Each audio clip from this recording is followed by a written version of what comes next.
Hola, buenos días. Hoy vamos a hacer un episodio especial de Letras e Imaginación porque hemos leído un artículo en el periódico digital The Objective y nos ha gustado sus términos y nos ha gustado lo que propone y lo que nos hace remover las conciencias y he querido simplemente mostrarlo para que vosotros también seáis partícipes de él y me deis vuestra opinión, a ver qué os parece. Simplemente voy a leer el artículo y ya los comentarios los hacemos directamente por escrito porque obviamente lo que yo os pueda decir, yo estoy de acuerdo con lo que dice el artículo, pero lo que yo os pueda decir no tiene por qué ser la Biblia, ¿no? O sea, además ha sido un tema polémico respecto a temas editoriales y en este caso es una visión exacta de cómo funcionan las editoriales hoy en día en España, para que remover nuestras conciencias. Bueno, si vamos a internet, a la página de The Objective, como tenemos aquí, como veis, vamos a leer el artículo. Es muy corto, no voy a tardar mucho en leerlo y este vídeo va a ser cortísimo. Como veis, está en la portada y según vamos bajando, aquí en donde están los editoriales, tenemos uno que es el de Ricardo Cayuela, que es un periodista y ensayista mexicano. Vamos a ver, se llama Deontología Editorial. Deontología Editorial. Lo que no puede hacer un editor es promocionar un libro como apuesta, repartir muestras como campaña de promoción y luego dejar tirado al autor. La trayectoria de Ricardo Cayuela la podéis ver aquí perfectamente. Nació en Ciudad de México en el año 69, es editor y ensayista, filólogo por la Universidad Nacional Autónoma de México, becario del Centro Mexicano de Escritores, ha sido profesor universitario y conferencista, jefe de redacción de varios periódicos y varias revistas de literatura y director de Penguin Random House México. Es autor de Las palabras y los días y Para entender a Vargas Llosa. Ha escrito otros libros más, como La voz de los otros y El México que nos duele.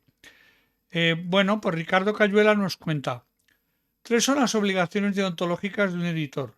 Primera, leer el manuscrito que va a publicar y comentarlo con el autor, bajo el principio de que todo texto es susceptible de mejora, siempre y cuando, eso sí, el editor no confunda su rol y sepa que el resultado es únicamente mérito del autor.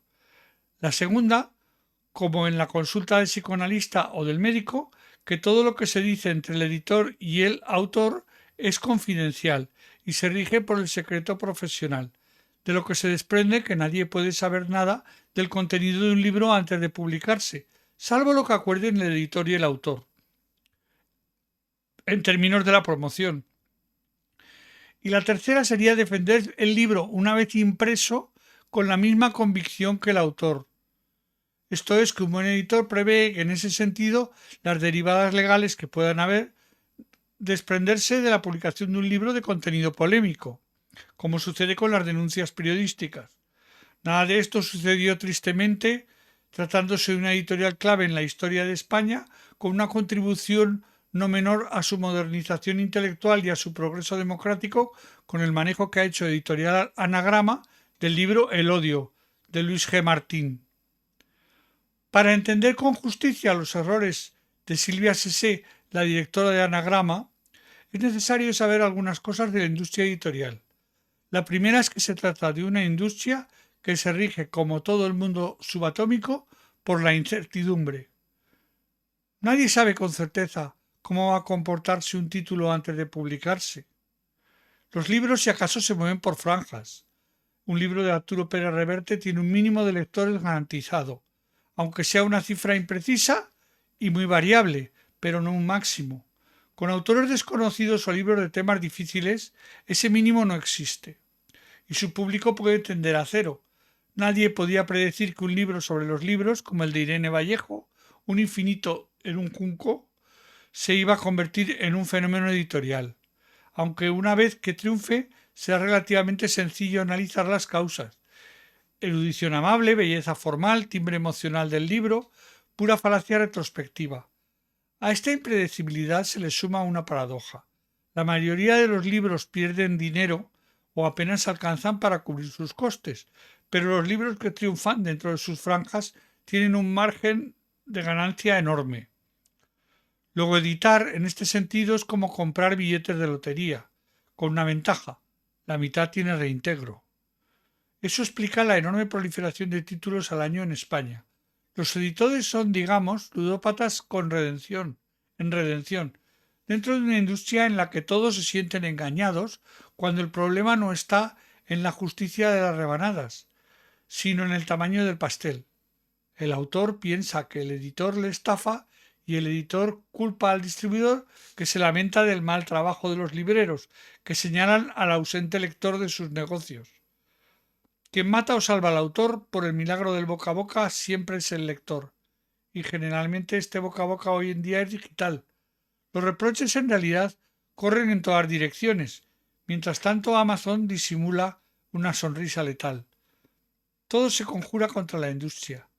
Leer requiere tiempo, concentración y aislamiento. Y vivimos en una era atareada, distraída, multitask y online. Además, los viejos prescriptores, como las reseñas de prensa, han perdido toda relevancia.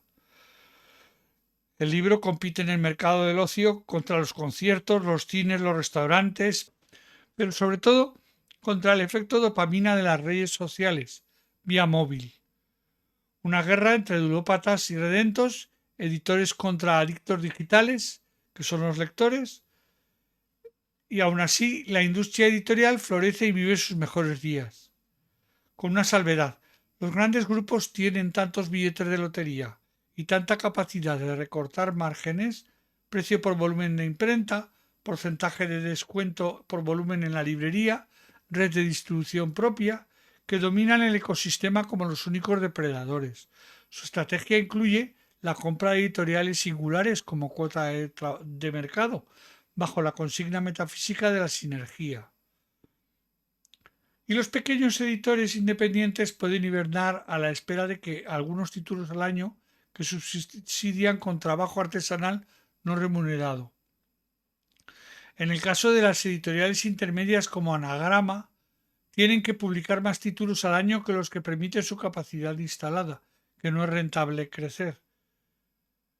Un autor de la casa tiene así vía libre a la cadena de producción, y por ello es probable que con Luis G., Premio Herralde de Novela, sus editores hayan obviado el necesario trabajo con el manuscrito. Necesario no para censurar, sino para corregir y anticiparse a los previsibles problemas que podía acarrear un libro sin ficción sobre un crimen execrable en diálogo con su perpetrador encarcelado.